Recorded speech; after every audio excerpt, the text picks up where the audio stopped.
Good morning, members of the media. There is a work stoppage at the Department of Public Transportation concerning the BIU union's bus division. We believe that the industrial action is unlawful and contrary to Section 8722 and/or 8723 of the Trade Union and Labor Relations Consolidation Act 2021. A letter has been delivered to the BIU urging them to return to work by noon today.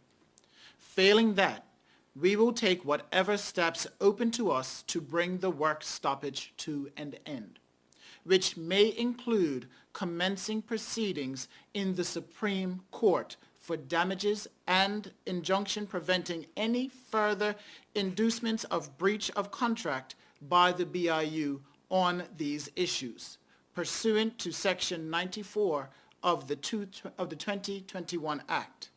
The government will uphold its no work, no pay policy in this instance. Thank you very much. Concludes the Minister Scott's statement. We'll take questions from members of the media. Hi, good morning, Minister. Jasmine Patterson, Bermuda Broadcasting. What was the latest, or how you've left discussions with the bus division? So the latest that we did was, my latest conversation was with the BIU.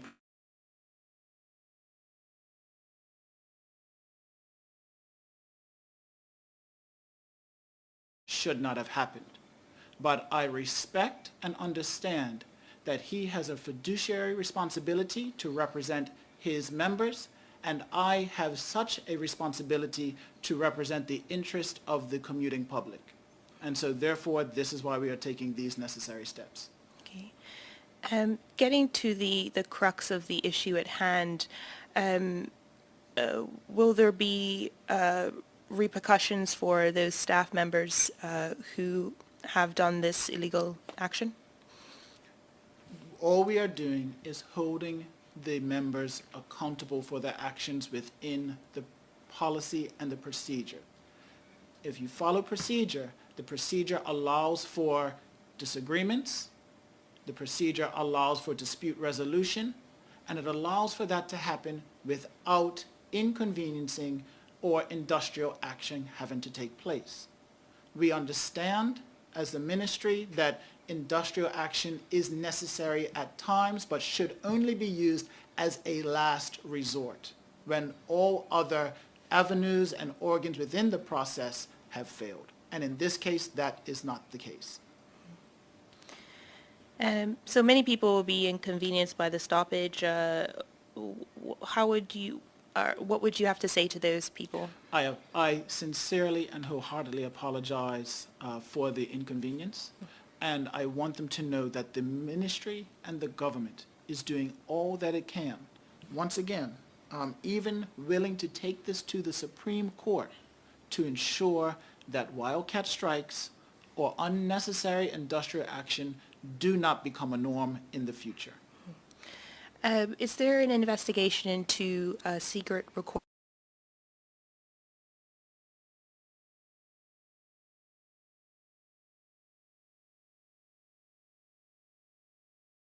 And I have to allow for it, not to prejudice the process, I have to allow for it to take its course, and so therefore I don't want to speak into too much If those detail on workers that. do not go back, will the government be making other provisions? Failing if those workers do not go back, will the government be making other provisions for public transportation for the public?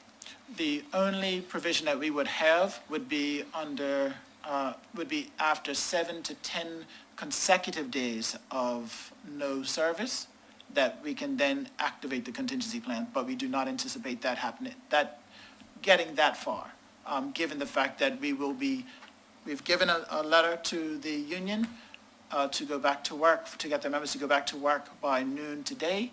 Failing that, proceedings will start in the Supreme Court. Thank you.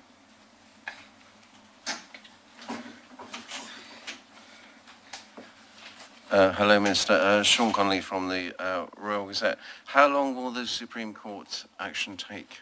I do not have that information right now. And what are people supposed to do in the meantime? Well, we are anticipating that they will be going back to work in the interim with the notice. If they do not go back to work, then unfortunately, there is not much that the government can do between now and the time that the Supreme Court filings take place. Is there any provision for replacement buses at all? No, there is Okay. not. As I mentioned earlier, the only time we can supplement service is after 7 to 10 days under our contingency plan of consecutive non-service.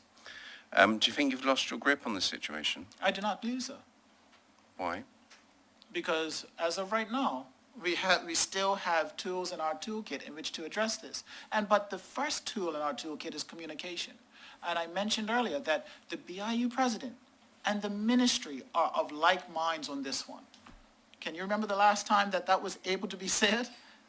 That is a milestone and that is progress. Now, once again, we have seen industrial action in the past, and is this going to be the last of it? But the fact that we can say that we are of like minds and that the lines of communication are open, I think that speaks to progress, and that is us a step in the right direction, and that's the focus that I want to do, that we're taking it one step at a time to get to a place where the policy and the procedure are followed all the way through the dispute resolution process so that we do not see unnecessary industrial action.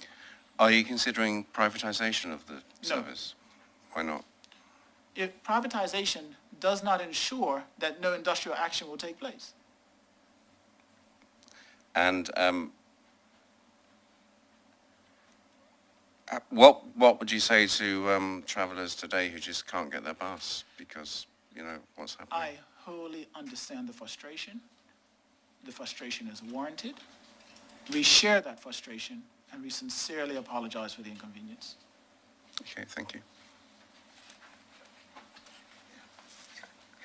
All right. Thank you, members of the media, World Gazette, Bermuda Broadcasting. Minister, thank you. Thank you. And that concludes our press conference.